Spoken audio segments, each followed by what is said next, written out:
Thanks for joining me. Today I'm going to talk about what comes in the box when you purchase a flat top saw guide, and then we're going to walk through the setup process.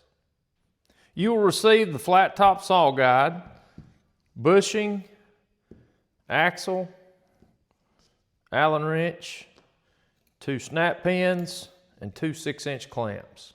Flat top's designed to work with most any saw that contains a bar stud.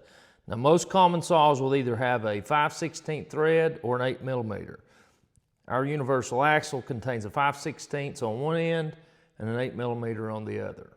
To start the assembly, remove the nut from your saw.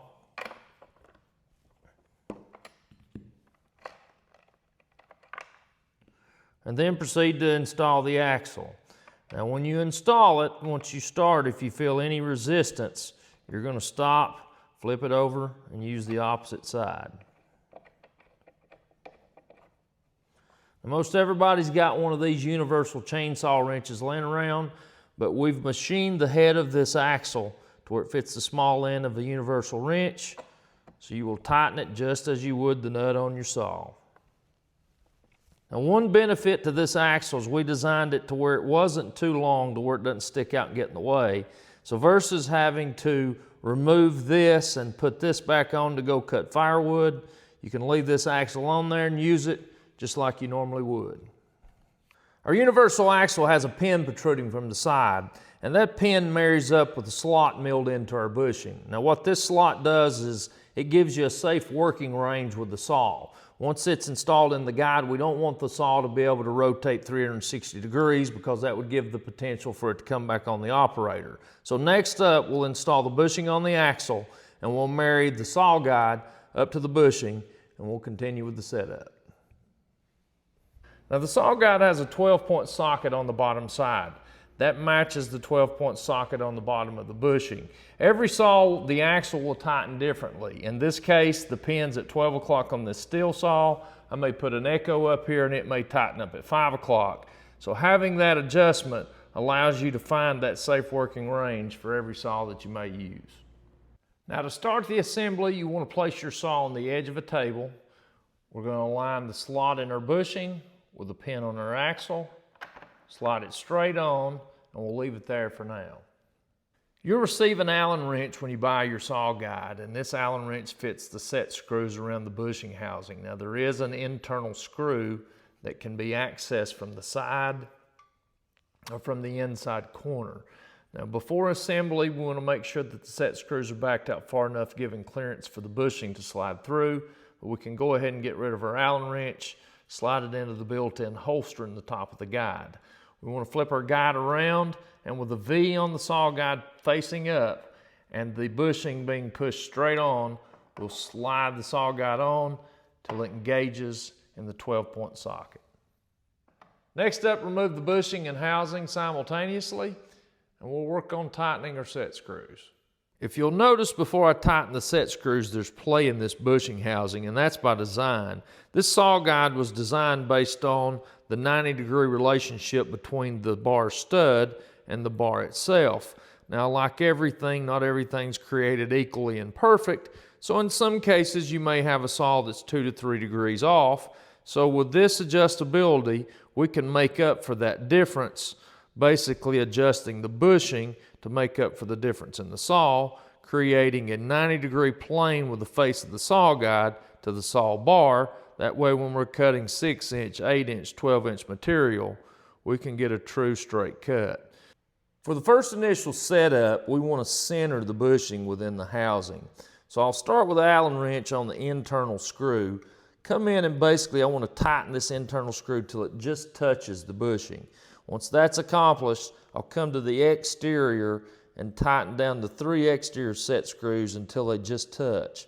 Now, we're hooking a vibrating chainsaw to this thing, so we've got to have it more than hand tight. So we'll go back with the Allen wrench once we have it centered, everything in contact, tighten each one of them down individually so this thing doesn't move.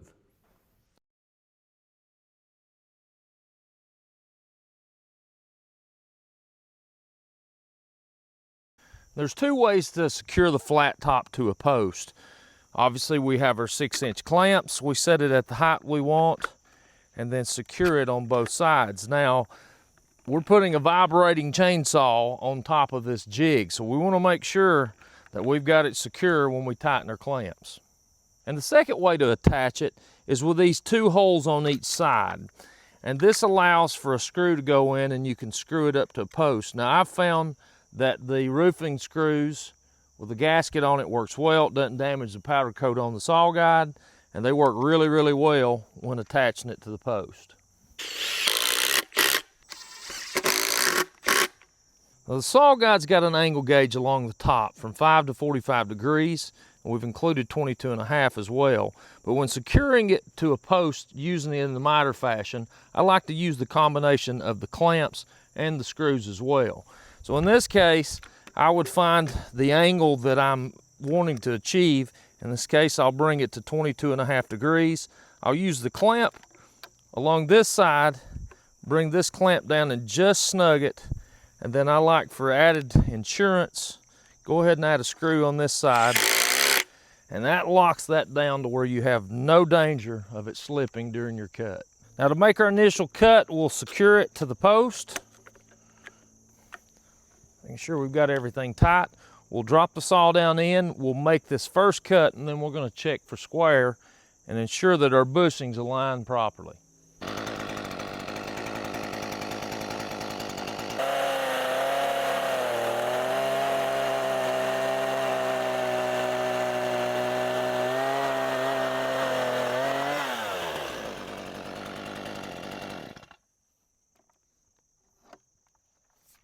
But we'll remove the guide off the post.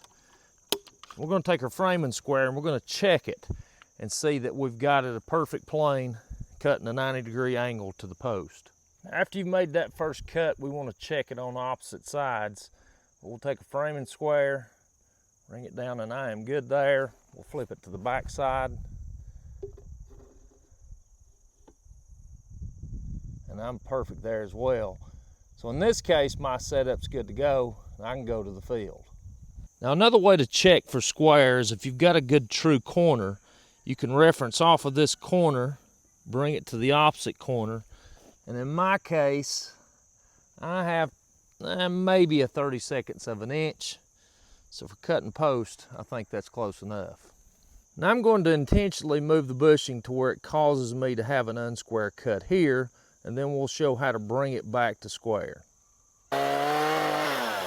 Now that I moved the bushing intentionally, I want to go back and check and see how square we are now. And I've picked up probably an 1/8 inch gap under this side and probably an 1/8 over here. But when I check it corner to corner, you can see that I've probably got at least 1/4 to 5/16 under this corner. So now we need to figure out how do we adjust the plane and get it back to where we were. Now the first indicator that we're out of square, or would be cutting out of square, is that this bushing's way out of center in the housing. So what I like to do to adjust it is go ahead and mount it back on the post.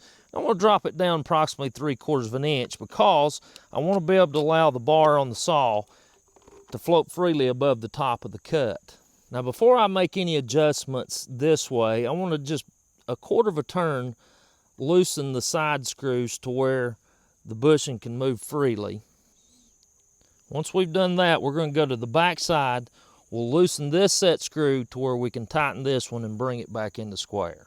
Now with the saw reinstalled in the bushing, you can see a little back at the bushing is a long way when you come to the end of your bar. So what I want to do is take this bushing. I know we were high here and had a gap here. So I want to bring this to where this plane, as we get the bar essentially touching the top, and we just want to make sure that our gap back here is equal to what we had under our framing square, and then that should put us back in play, and we should be pretty close.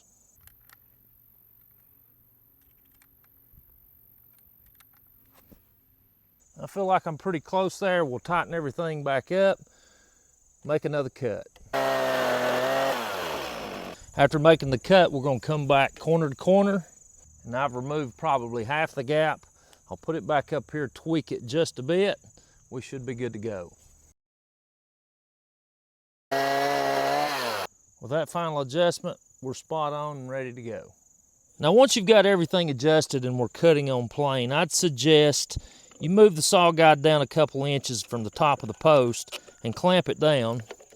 And then we're going to take and we're going to make a mark at the top of the saw guide and the bottom of the saw guide. And we're going to make a cut, and I'll show you what that's for.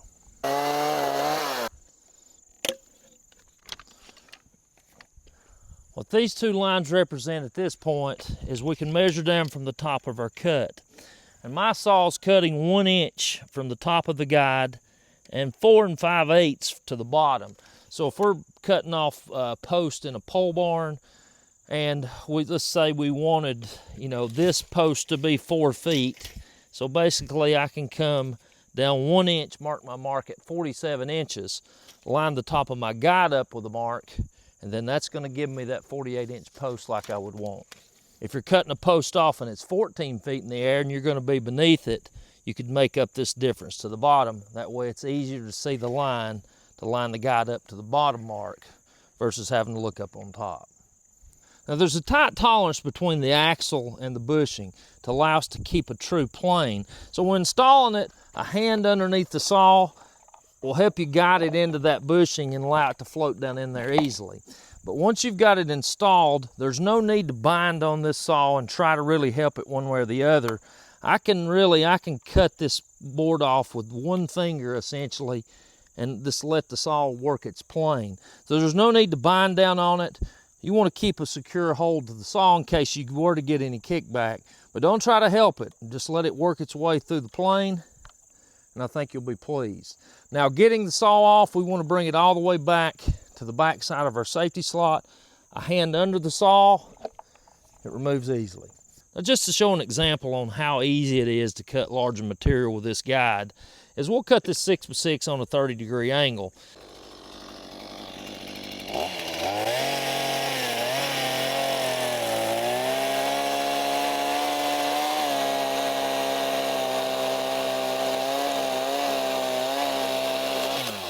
Doesn't get much easier than that.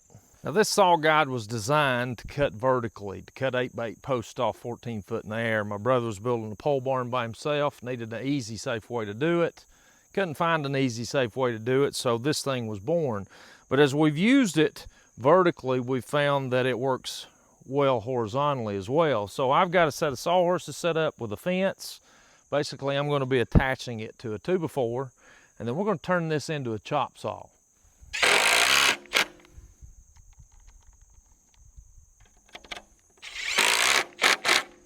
Now I've used a gas-powered saw up to this point. Like we said earlier, anything with a bar stud you can use it with. So I've got an electric Echo chainsaw, and the versatility of this is you don't have to crank it every time you want to make a cut.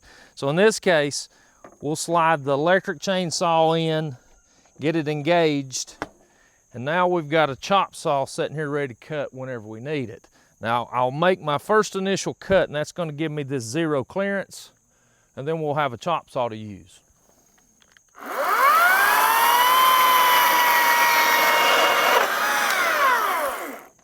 So now that I've made my first initial cut, I've got a 0 clearance. So all I have to do now is align my mark with that 0 clearance.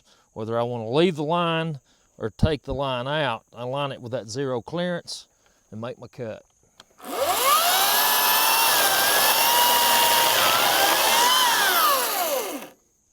Leave your skill saws at home. Well, hopefully this gives you some insight on how to set the flat top up and how to use it. But if you have any questions, send us an email at flattopping@gmail.com or send us a request through our website. But we hope you cut wood like never before.